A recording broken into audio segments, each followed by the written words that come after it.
Well, I can't wait to meet our host. I hear this is only one of his beat parties. Stay positive, the love will come back to me. Stay positive, the love will come back to me.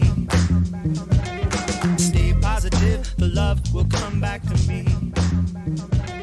Stay positive, the love will come back to me. Hey, and welcome back to True to Lie with Harry Day. This is the first full version of an episode going from my audio podcast from the podcast realm into the video podcast from the the new realm. This is Poncho. Hey, I'm Poncho. Poncho's 5, rescue dog, probably the best dog in the world, very smart, very needy. Anyway, you need to stay down, bud. So, there's so many, I wonder if that was loud. There's so many subjects and subject matter that I can cover for this full first episode.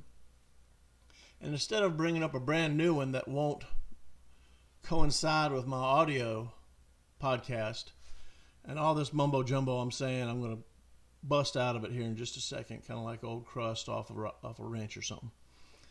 I'm going to go back and revisit the more Southern cultural episodes that I covered over the last year and a half. And I want to try to condense them and shorten them down because the upload time for this video to the format to edit, and then from the edit format to Rumble, because this is going to be on Rumble, takes a lot of time. And then there's the editing part in between. I enjoy the editing part, being creative. It's just, the process is exciting. This guy is my number 2. He really doesn't say much. I tickle him. And he just kind of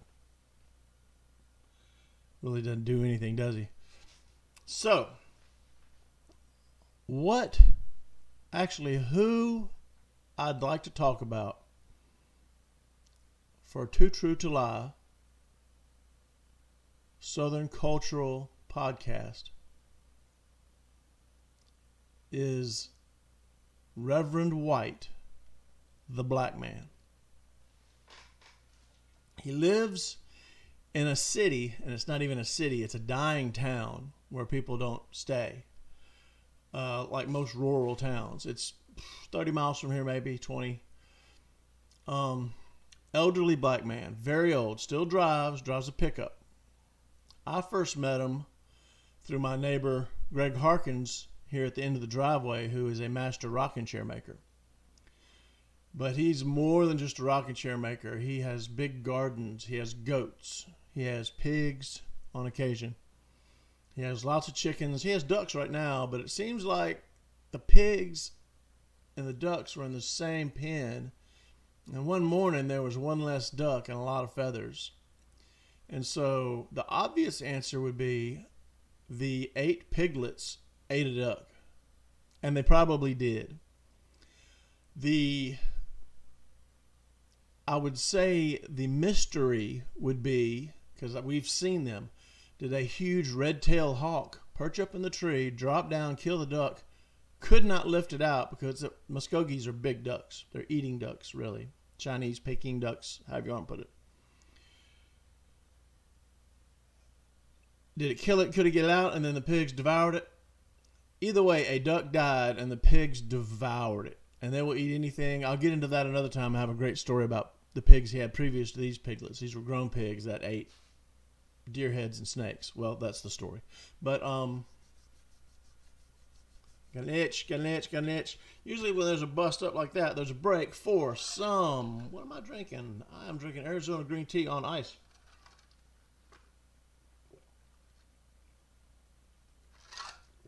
Oh my gosh. That's so good. I one time sent him an email saying, listen, I push your product on my show all the time, and though I don't have a lot of viewers, it is worldwide. Send me a case a month, which would be 4 jugs of Arizona green tea a month. And they never answered, but I still drink it and I still pimp it, so I'm a giving man.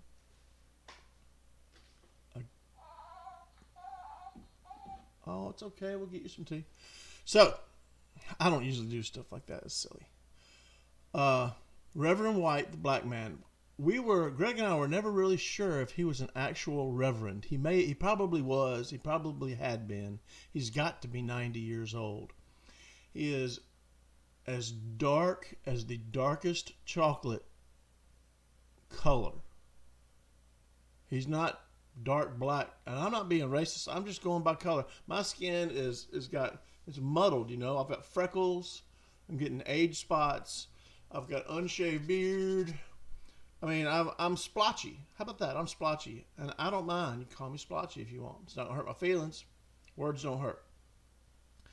Dark man, beautiful soul, totally beautiful soul. So I got to meet him because I went with Greg when we went over and we got some pigs from him.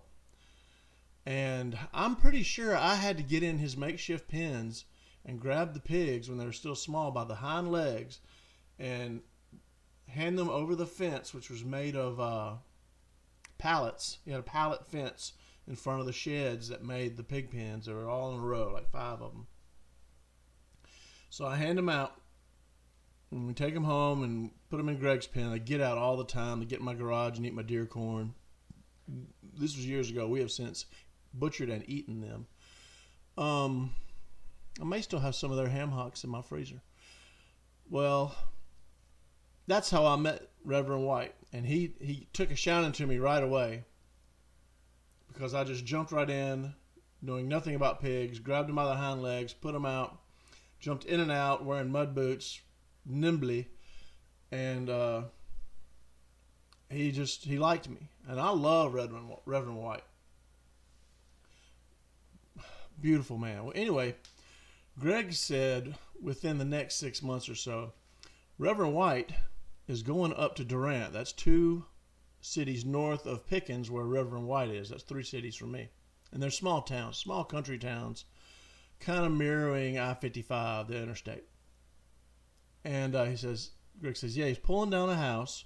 Go help him and bring back all the bring back all the cypress framework that y'all pull out of there, meaning all the boards that make the framework before you wall in a house. And so as we started pulling this house down up there, Reverend White would just back up his truck. I would hook a chain from the truck ball to anything I could get it around on the house, and he'd pull it out. And we just pulled that house apart one bit after one. And I would take the good boards that Greg wanted. There were 2x4 and 4x4 old cypress milled wood. Had to have been milled 100 years or more ago.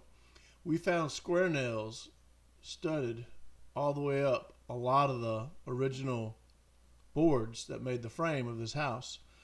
And I would pull all the square nails, and I brought them home, and I made metal crosses out of them and sold them on my art festival circuit.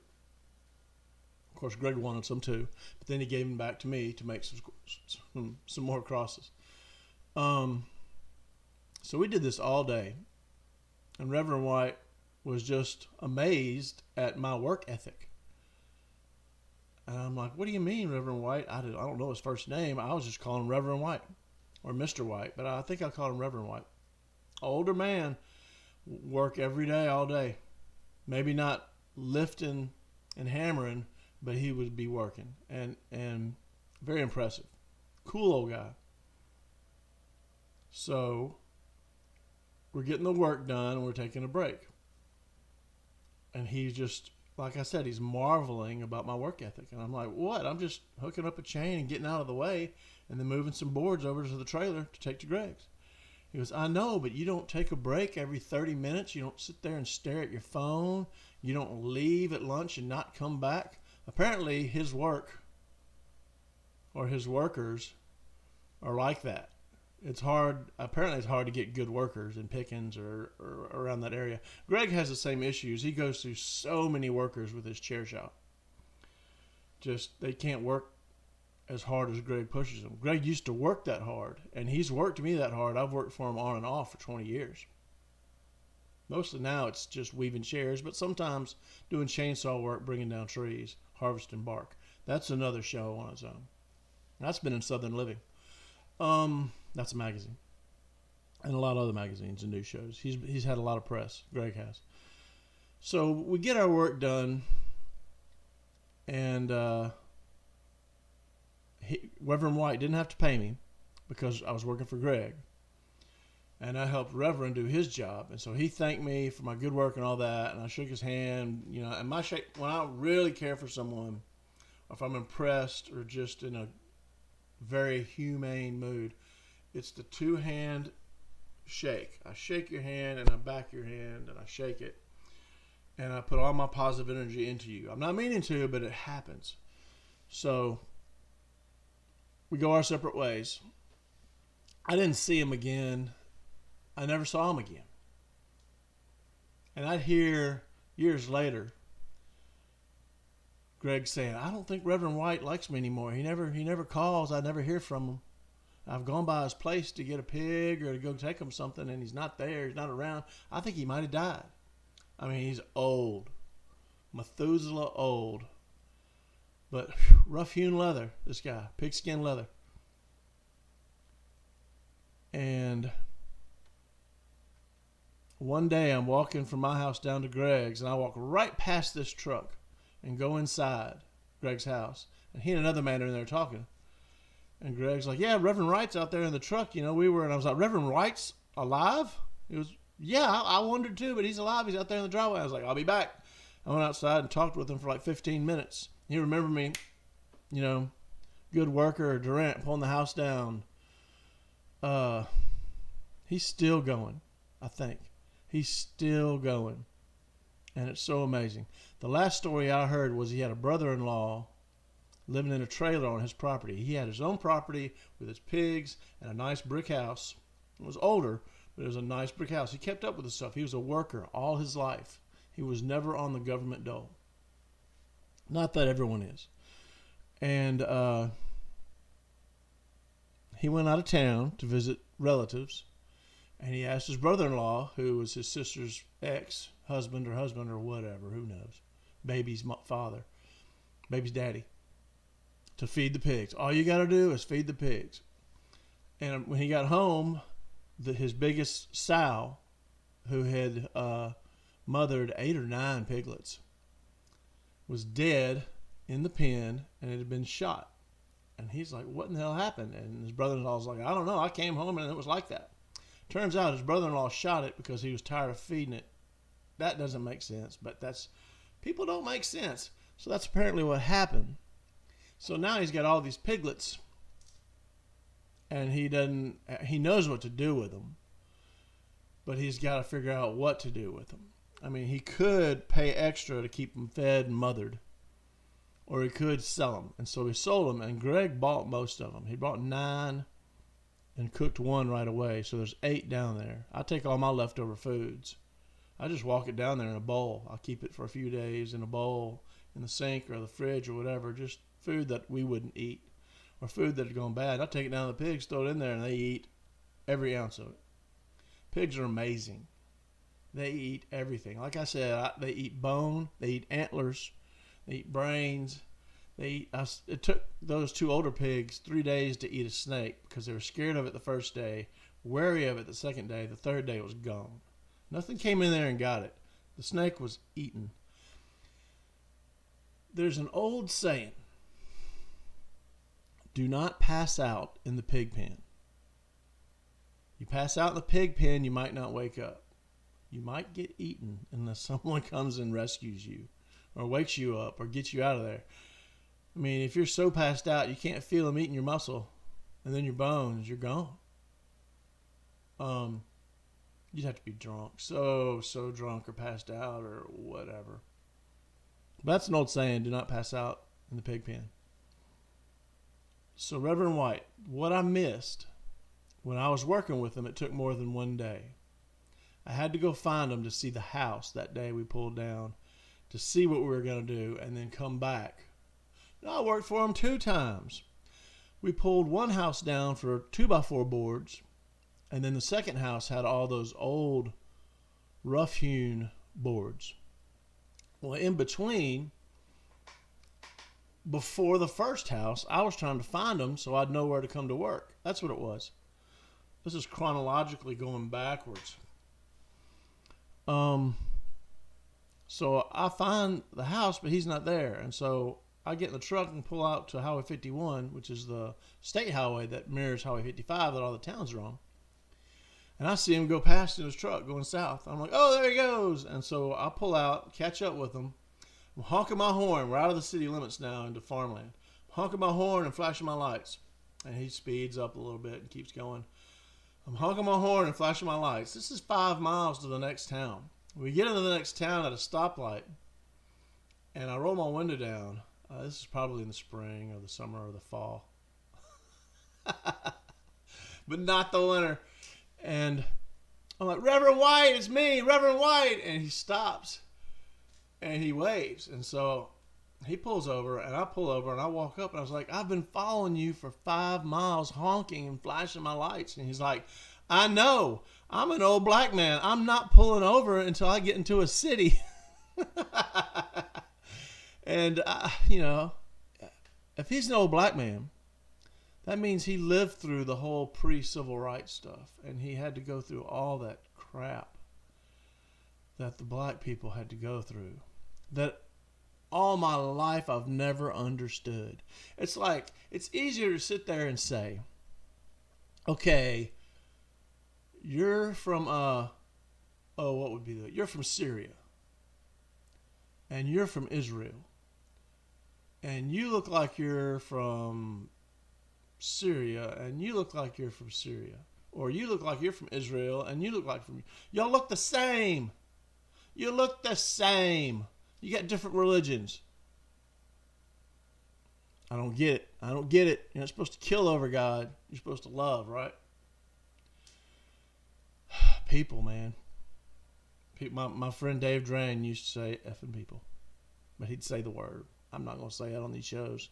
Unless I go explicit. And I'm not going explicit on this show because it's for Reverend White. Who's still with us, I suppose. Somewhere out there. Pulling down houses. Making money. Raising and selling pigs.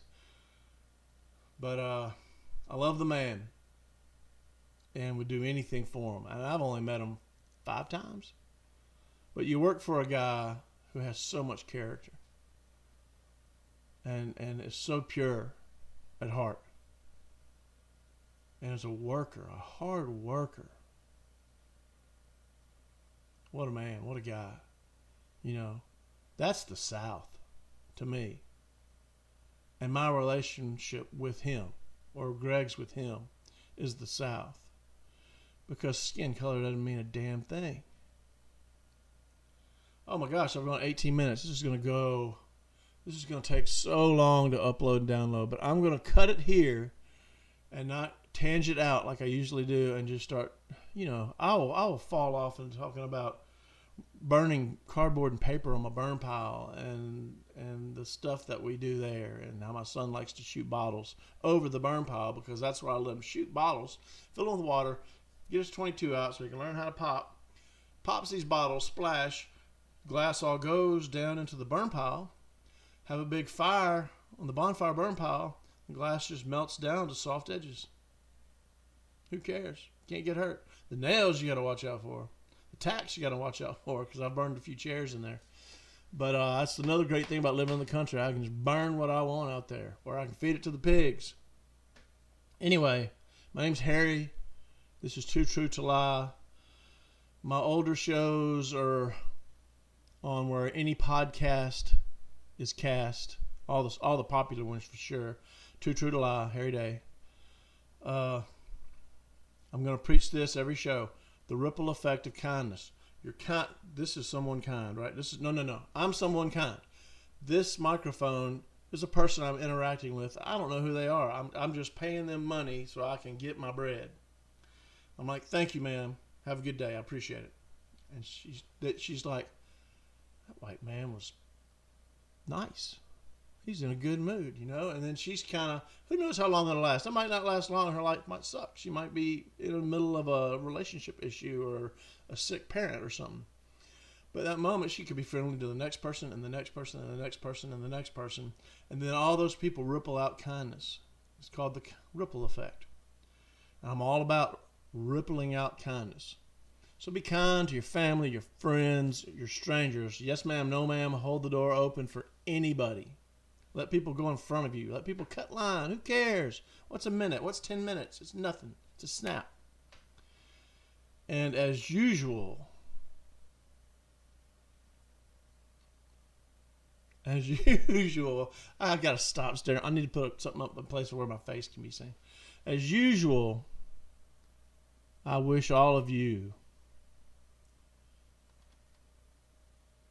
peace.